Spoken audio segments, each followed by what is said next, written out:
Pamirsa langkungan 500 hektar sawah ring Jembrane dangan kering salami sasih panes warsane mangkin. Dinas Pertanian dan Pangan Kabupaten Jembrane mau usaha medalang selah pemargi antuk ne suasanan kaon kekeringan sekadi nguduhang petani mangdenandur pala bungkah anutin kewentenan toya. Data Dinas Pertanian dan Pangan Jembrane nguningayang kantos war sekali tali kali likur jembar sawah langkungan 6 talian hektar wadaring pitung dasa sia subak. Saking wilangan inucap jembar sanedangan kering yening sasih panes kantos langkungan pitung atus hektar. Kepala Dinas Pertanian dan Pangan Jembrane Iwayan Sutamo Mausang rau mangkin kahanan pertanian ring Jembrane kekantenang kantun aman. Nanging kauningin langkungan 500 hektar kekantenang rawan kekeringan.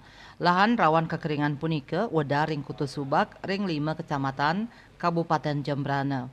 Dinas Pertanian dan Pangan Jembrane taler maut sahe antuk nampenin becik kekeringan sangkaning pengerau El Nino puniki. Melarapan ngatur pola tanam anutin kuentenan toyo irigasi, pengaturan pola bergilir varietas antuk milih varietas sane tahan kekeringan, ngawi gunayang sumur-sumur bor, miwah ngicien pangruhan kelompok tani utawi subak, ring sajroning penanggulangan dampak El Nino. Lianan punika, dinas nguduhang petani antuk muah tanaman padi ngangge palawija, antuk nguatuang lahan produktif.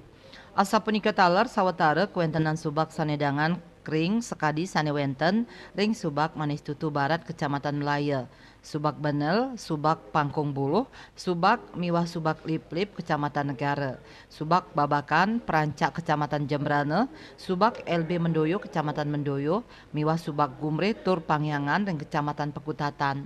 Rauh mangkin sanedangan nampenin kekeringan inggih punika subak benel antuk jembar 107 hektar, subak pangkung buluh antuk jembar 115 hektar, miwah subak LB Mendoyo 5 hektar. Sawetara subak petani taler sampun ngawigunayang toyo sumur bor angken irigasi. Surya Dharma, Bali Pos.